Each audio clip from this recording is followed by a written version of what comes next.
The king's sharp sword lies clean and bright, prepared in foreign lands to fight. Our ravens croak to have their fill. The wolf howls from the distant hill. So, picture this. Forest-dwelling peasants catch a glimpse of this feared man. It's the exiled King Olaf, returned from the land of Rust to take back the throne of Norway. At his side is his half-brother, the strong Harald Sigurdsson, only 15 years old. Vagabonds join their army on the path, and this force settles on a small hill at a place called Stiklestad. Right away they hear the noise of another army led by a guy who once served Olaf, Kaf Arneson. He's now marching on behalf of the usurper king, Canute the Great, who rules Denmark, England, and Norway. Men howl prayers to Christ, others to Odin, and the two armies just tear into each other with total fury. Olaf's position gets overrun. Body parts and corpses are slicked all over the hill. An enemy stabs young Harald, and King Olaf gets impaled. According to Norse lore, King Olaf fell upon a stone, called out to God as he clutched at the spear quivering in his abdomen, and looked up to see Kaf Arneson, who promptly cut Olaf's throat. Soldiers scattered everywhere. Kaf and his men stalked the body-covered hills. Killing the wounded, the bleeding Harald got to his feet and stole into the wilderness, staggering through the thick forest until he came to a hovel. Inside, a kind peasant family took him in and tended to his wounds by firelight. Harald healed there for some days, but he couldn't stay. The black winter would soon turn the woods bitter and block the high mountain passes east. So Harald wrapped himself in a red cloak, and the peasant son showed him the way into the mountains. Avoiding the main roads, the brave prince wandered over quiet peaks, passing through old heathen woods where legends said giants and trolls lived. Harald finally made it to Sweden, found other survivors from Stiklestad, wintered there, rallied some strong allies, and departed Scandinavia. This is the story of HARALD HARDRADA, the last great Viking, the land of the Rus. Harald and his warriors pass in dragon ships before quiet wooden towns and humble cathedrals. Their ancestors had once come to this land of the Rus to slaughter and plunder. The age of the Viking had begun 2 centuries before. Norse chiefs gathered the bravest sons of Odin to burn, loot, and enslave all the coasts of Europe. But here the Norse had also settled, along with local Slavs and Finnic peoples. They established a vast state called the Kievan Rus. In Scandinavia, too, the days of the old gods and petty clans were fading. Men like Olaf and Canute had made Christian kings of themselves and brought war against those unruly heathen chieftains. And yet Odin's ravens still flew on royal banners, and the cruel axes of Norsemen were feared in every realm. So Harald and his men came here to become mercenaries. Passing through the massive gates of Novgorod, or Kiev, Harald came to the court of Grand Prince Yaroslav the Wise. He delivered the sorrowful news of Olaf's death, because it was Yaroslav who provided sanctuary for Olaf in his exile. Still present in this court were Olaf's mistress and his illegitimate son Magnus. Yaroslav welcomed Harald and sent the prince and his warriors first into the swamps of Poland, where they killed enemy Poles and destroyed their dwellings. Harald sharpened his axe against the prince's enemies for years, earning glory and blood money as he went. He finally proposed that Yaroslav let him marry his young daughter, the Kievan princess Elisaveta, but Yaroslav refused. Harald, at roughly 18 years old, was still just a brave but crownless leader among the king's officers, and he had neither land nor riches.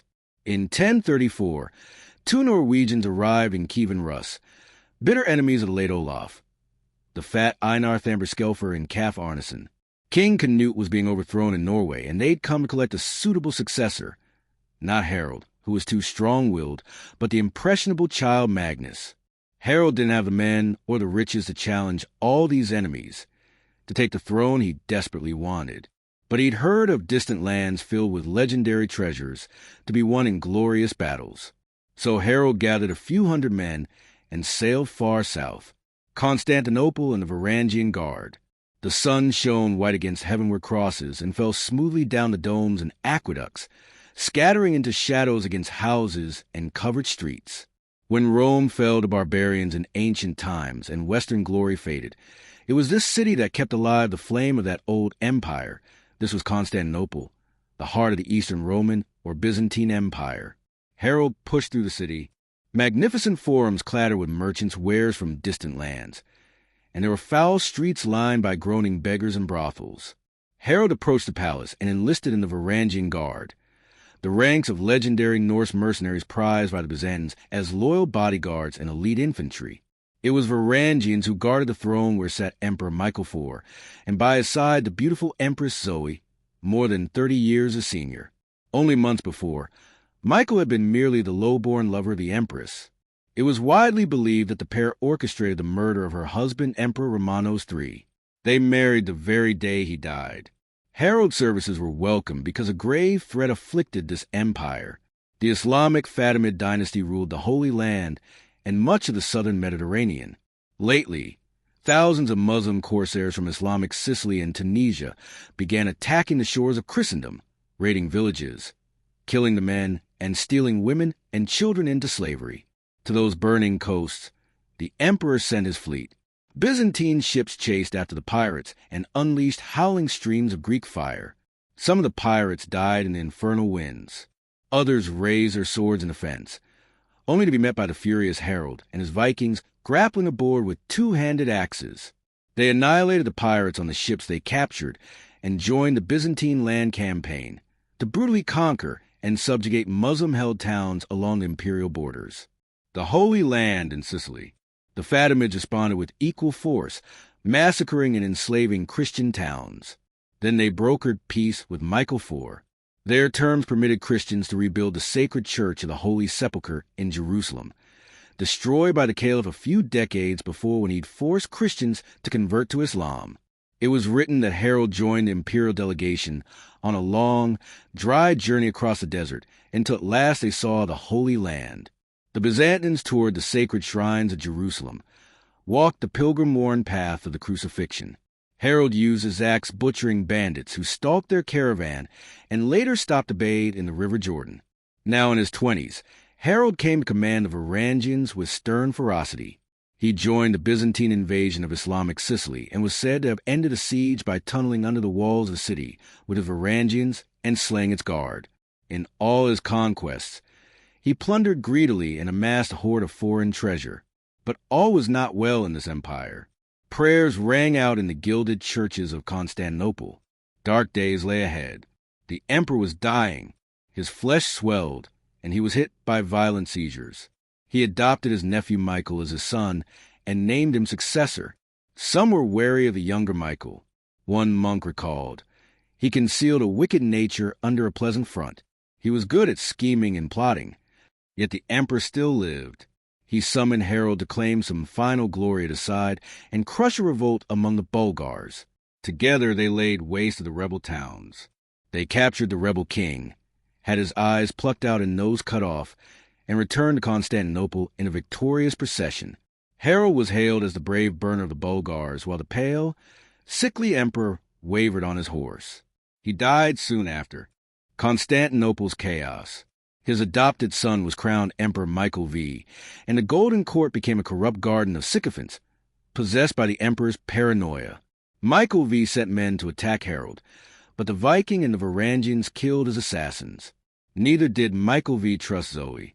In truth, he'd once thought to make a bride of his adoptive mother, but she was now over 60 and couldn't bear him an heir.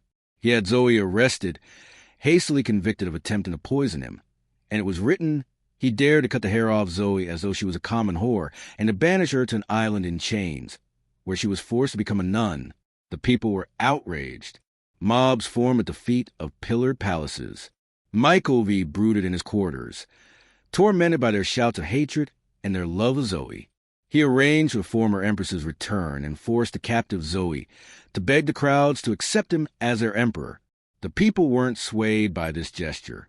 Crowds stormed the palace and Harold and his men joined the rebellion. They cut down the palace guards, overran the royal quarters, and the mobs looted the gold, fine tapestries, and silken side. Emperor Michael was found cowering in a monastery, the top of his head shaved in the monastic style. He begged, claiming he intended to become a monk and renounce his claim to the throne. The people dragged him from the altar to the walls of Constantinople, and there the Norse sagas record it was Harold of Norway himself who emerged to satisfy the mob's cries for blood. He pulled up the writhing and hysterical Michael V, and with his dagger, He plucked out his eyes. The emperor wailed and bled at the feet of this Viking. Michael was then said to have been castrated. Then he was banished to a monastery where he died a few months later. In time, the throne would be restored to Zoe. If Harold had washed his blade in the blood of royals, there were yet other kings to slay. The throne of Norway was occupied by the bastard son of his dead brother, counseled by traitors to his house. Harold would have his vengeance, the return to Norway. Around the year 1044, a freezing winter settled over the north as King Magnus of Norway brought fire and death to Denmark. Slaves abandoned the burning halls of their fallen masters. Men were slain before their families, their wives and children carried away as plunder. The invaders sought the rebel jarl called Sven, because the Danes had raised him as their king to replace the foreign rule of King Magnus. Upon the death of Canute the Great and later Canute's son, King Magnus had inherited a claim to the thrones of England and Denmark, and though he wouldn't pursue the former, his reign over Denmark was now recognized in blood and ash. Sven's warriors lay scattered throughout the land, drifting dead in the cold tide or crouched in shadowed woods.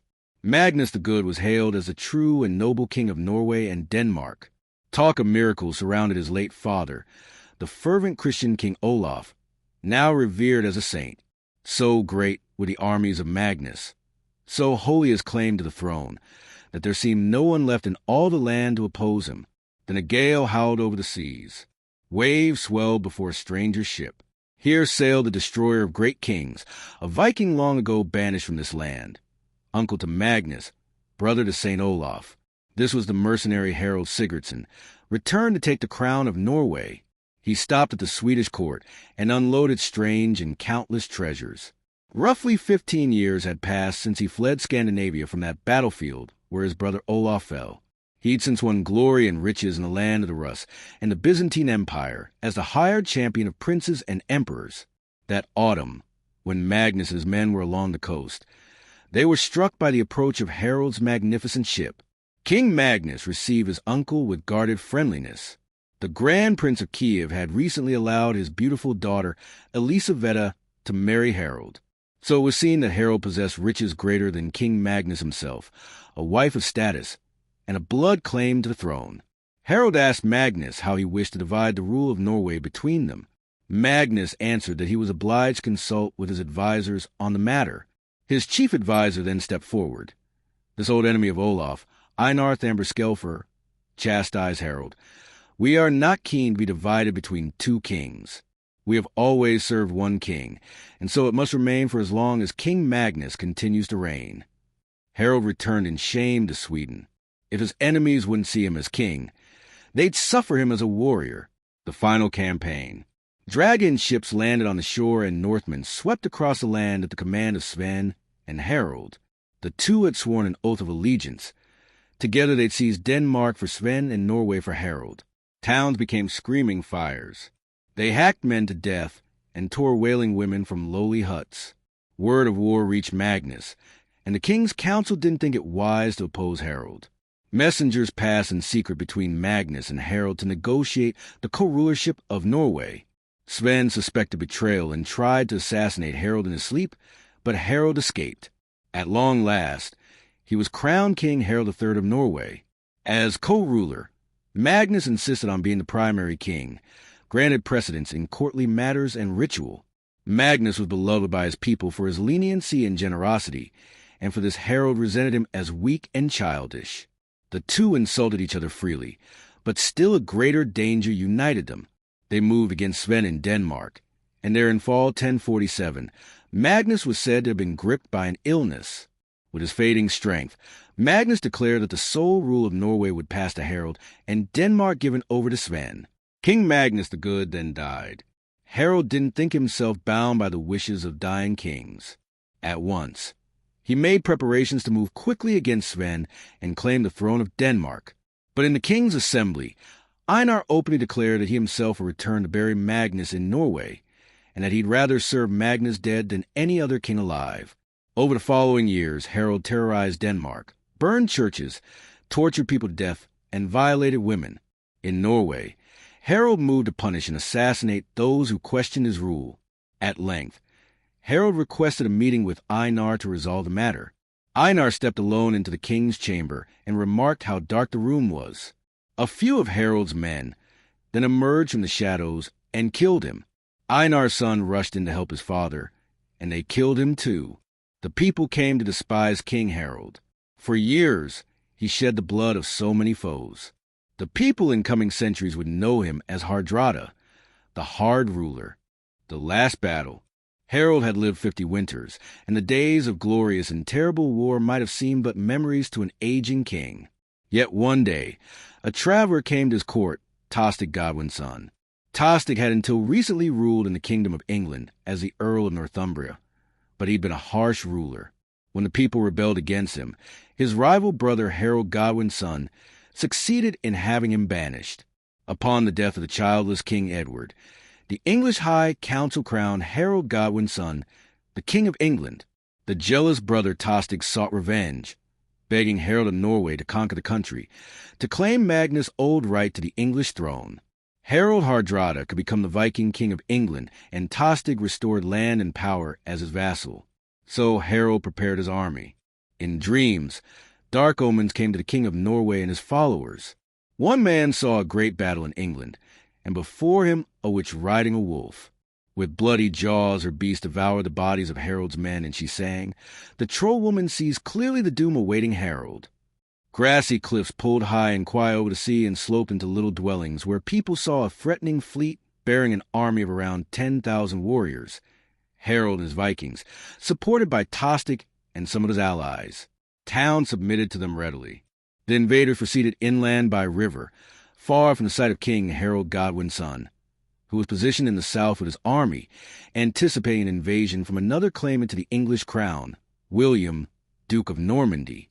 For now, Harold met little resistance as his army neared the great city of York. On September 20th, the Earls of Mercia and Northumbria led their armies against a Viking horde near the marshlands. The invaders pummeled them wildly, and the bodies of Englishmen were scattered about the wet grass. Survivors fled. York and the whole of Northumbria resolved to surrender. The nobles would be spared violence, but made to guarantee their loyalty by offering their children to be held as hostages by the Vikings. So on September 25th, Harold took 2/3 of his army, and leaving their mail armor behind due to the hot weather, they marched to the site chosen for the exchange of hostages, Stamford Bridge. A cloud of dust appeared in the distance. Having traveled 200 miles in 4 or 5 days, here was King Harold Godwin's son, and a great English army. Harold of Norway sent riders to summon the remaining third of his army. Over an hour's ride away, the English pushed onto the bridge. English chronicles would later tell that when his countrymen had fallen, one Viking held the bridge alone for some time, slaying dozens of English before he was killed. Farther back, Harold Hardrada rode before his army, shouting that though they lacked armor, their hearts were fearless. The men rallied shield to shield in a ring, spears planted forward, archers ready. The English cavalry charged, and the Vikings pushed them back. The English infantry then crashed upon the edges, but the line held strong. Eventually, the English retreated, and when the Viking front roared in pursuit, the English turned around to rush the gaps in their ranks. In this bloody chaos, severed limbs and heads piled underfoot and dying screams rang out. Harold of Norway took up his furious sword and slashed at his foes. It was said, neither helmet nor armor could withstand him, and all who were nearest gave way before him. And then an arrow struck through his throat, and King Harold Sigurdsson fell dead. His men didn't surrender. Of them it was written, the gallant men who saw him fall would take no quarter. One and all resolved to die with their loved king, around his corpse in a corpse ring. The late arrival of reinforcements didn't shift the tide. Tostig was found dead with an arrow through his eye, and only a handful of ships, loaded with shaken survivors, would make the journey home to Norway. The English tended to their wounds and gathered the dead. It seemed King Harold Godwin's son had saved England. Yet 3 days after the Battle of Stamford Bridge, William, Duke of Normandy, invaded with thousands of mighty warriors. At the Battle of Hastings, the Normans vanquished the weary English. Harold Godwin's son was killed, the last of the Anglo-Saxon kings. The body of King Harald Hardrada was returned to Norway, and the throne passed to his sons. He would be remembered in song and saga as cruel and greedy, adventurous, wise and valiant, the last howl of a dark, brave, and wild age, the last great Viking.